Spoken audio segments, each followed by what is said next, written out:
దేవుని పరిశుద్ధ నామమునకు మహిమ కలుగును గాక. గుడ్ మార్నింగ్, బాగున్నారా? 119వ కీర్తనలో చివరి వచనం మనం చూసినట్లయితే 174వ వచనం, యెహోవా నీ రక్షణ కొరకు నేను మిగుల ఆశపడుచున్నాను, నీ ధర్మశాస్త్రం నాకు సంతోషకరము. మిగుల ఆశపడుచున్నాను నీ రక్షణ కోసం. మనం ఈ భూమి మీద ఆశపడవలసింది రక్షణ గురించి. ఎందుకనగా యేసుక్రీస్తు చెప్పారు, ఒక వేదనకరమైన స్థలం ఉంది, అక్కడ అగ్ని ఆరదు, పురుగు చావదు, అక్కడ ఏడుపును పళ్ళు కొరుక్కోవడం ఉంటుంది అని చెప్పి. ప్రభు అయిన యేసుక్రీస్తు మరణించడానికి కారణం నిన్ను నన్ను రక్షించడానికి. ఆయన మరణించారు, తిరిగి లేచారు. లేచి వెళ్ళిపోతే ఒక మాట అన్నారు, నేనే మార్గము, నేనే సత్యము, నేనే జీవం, నా యందు విశ్వాసం ఉంచువాడు నిత్య జీవం గలవాడు. ఆయన యందు మనము విశ్వాసం ఉంచితేనే రక్షించబడతాము అనేది వాస్తవం. నరకాన్ని సృష్టించిన దేవుడే ఆ నరక శిక్ష యొక్క తీవ్రత తెలిసినవాడు గనక ఆయన మనం నరకానికి వెళ్ళటం ఆయనకి ఏమాత్రం ఇష్టం లేదు. కనుకని క్రీస్తు నిన్ను నన్ను ప్రేమించి ఆ శిలువలో పాప పరిహారార్థ బలిగా తన తాను అర్పించుకున్నాడు. దేవుడు తన సొంత కుమారుణ్ణి పాప శరీరాకారంతో పంపి మన పాపాలని ఆయన శరీరం మీద శిక్ష విధించాడు. కనుకనే నువ్వు నేను పరిశుద్ధులంగా తీర్చబడతాం. ఎవరి వల్ల అంటే ప్రభువైన యేసుక్రీస్తు వలననే. ఆ విషయాన్ని మనం గమనించాలి. నీ రక్షణ కొరకు నేను మిగుల ఆశపడుచున్నాను అంటాడు.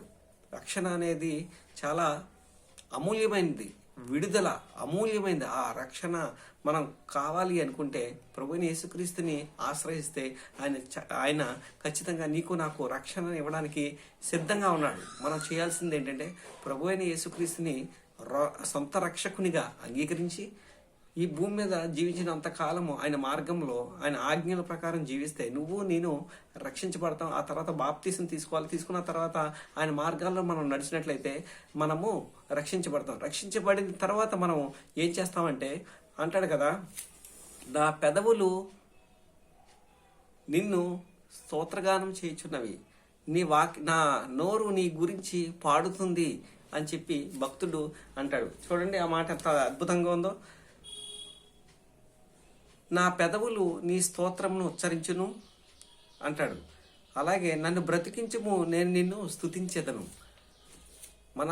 మన నోరు ఉంది దేనికోసము అంటే దేవుణ్ణి స్తుతించడానికి, దేవుణ్ణి మహిమపరచడానికి, దేవుణ్ణి వాక్యాన్ని ధ్యానించడానికి, దేవుని వాక్యాన్ని ప్రచురపరచడానికి. మనం మన నోటిని ఎలా పడితే అలాగా వాడకూడదని దేవుని వాక్యం సెలవిస్తుంది. మన నోటిని దేవుని మహిమార్థమై వాడాలని చెప్పి బైబిల్ చెప్తుంది. ఏమంటున్నాడు భక్తుడు, నా నోటిని, నా పెదవులని నిన్ను స్తుతించడానికి, నిన్ను మహిమపరచడానికి, నిన్ను గణపరచడానికి నేను ఉపయోగిస్తా, దయచేసి నన్ను బ్రతికించుము అని చెప్పి భక్తుడు వేడుకున్నట్టుగా మనకి కనిపిస్తుంది. అలాగే ఏమంటాడు ఇంకా, నన్ను బ్రతికించుము, నేను నిన్ను స్తుతిస్తా, నీ వాక్యాన్ని నేను గణపరుస్తా, నీ వాక్యాన్ని నా నోటితో ఉచ్చరించి నేను మహిమపరుస్తాను, స్తోత్రిస్తాను అని చెప్పి భక్తుడు అంటున్నాడు. మరి నువ్వు నేను కూడా ఆ రక్షణను అందుకున్న మనము దేవునికి మనం ఏం చేయాలంటే స్తుతించాలి, దేవుణ్ణి మనము మహిమపరచాలి. ఈ ఉదయకాలాన ఈ దేవుని వాక్యాన్ని వింటున్న మీరు ఏం చేయాలంటే దేవుణ్ణి స్తుతించాలి, దేవునికి ప్రార్థించాలి, దేవుణ్ణి మహిమపరచాలి. అలా పరిస్తే మన కార్యాలు అన్నీ కూడా సఫలమవుతాయి. దేవుడు మనం కృతజ్ఞత తెలిపిన వారుగా ఉంటాం గనక ఈ విషయాన్ని గమనించి మనం ముందుకి, అలాగే ఒక పక్క మన రక్షణని కాపాడుకుంటూ మరొక పక్క ఆయనకి స్తోత్రాలు, ఆయనకి స్తుతులు, ఆయనకి కృతజ్ఞత స్తుతులు మనం చెల్లించేవారుగా ఉండాలని కోరుకుంటూ ఈ ఉదయకాలాన మీ Anand Kumar. God bless you each and every one. Thank you.